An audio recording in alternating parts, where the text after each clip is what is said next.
Ingatkah Anda dengan tragedi masif blackout yang terjadi beberapa waktu yang lalu? Ketika seluruh Pulau Jawa lumpuh total dalam semalam, mungkin bagi kita di rumah itu hanya lampu yang padam atau HP yang tidak bisa dicas.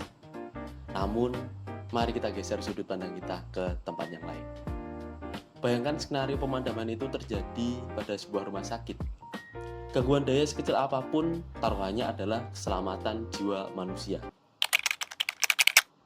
Antisipasi terbaik bukanlah pasrah pada keadaan, melainkan bersiap sejak awal melalui sistem pertahanan yang matang. Itulah mengapa Peraturan Menteri Kesehatan telah mengatur dengan sangat ketat standarisasi kelistrikan rumah sakit. Kuncinya ada pada tahap awal, yaitu perancangan sistem distribusi kelistrikan rumah sakit.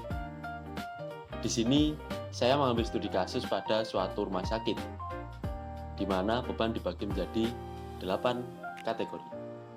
Beban penerangan, beban daya umum, beban tata udara, beban pompa, beban lift, beban elektronika komunikasi, beban alat medis, dan juga beban gas medis. Langkah pertama dimulai dengan merancang single line diagram atau SLD. Anggap saja ini peta jalur listrik untuk rumah sakit. Alurnya simpel, mulai dari jaringan 20 kV PLN diturunkan oleh transformator 1250 kVA masuk ke panel utama atau LVMDP.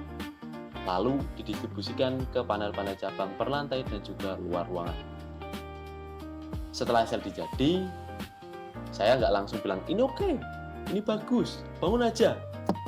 Perlu diuji dulu secara digital dengan simulasi, namanya load flow analysis. Intinya, ngecek tegangan normal atau enggak di setiap titik. Dan ada overload atau enggak pada perangkat distribusi. Ada nggak tegangannya yang jatuh sampai bisa membuat perangkat medis itu rusak? Hasilnya, semua titik tegangan masuk dalam toleransi plus minus 5%, aman. Yang menarik, transformator dan generator keduanya beroperasi di 75% kapasitas. Artinya masih ada cadangan 25% buat lonjakan beban mendadak yang sering banget terjadi di rumah sakit. Dan karena kapasitasnya sama persis, waktu PLN padam dan genset mengambil alih, nggak ada perubahan tegangan yang dirasakan beban. Jadi, kalau blackout Jawa terjadi lagi dan sistem ini sudah terpasang, rumah sakit itu tetap menyala.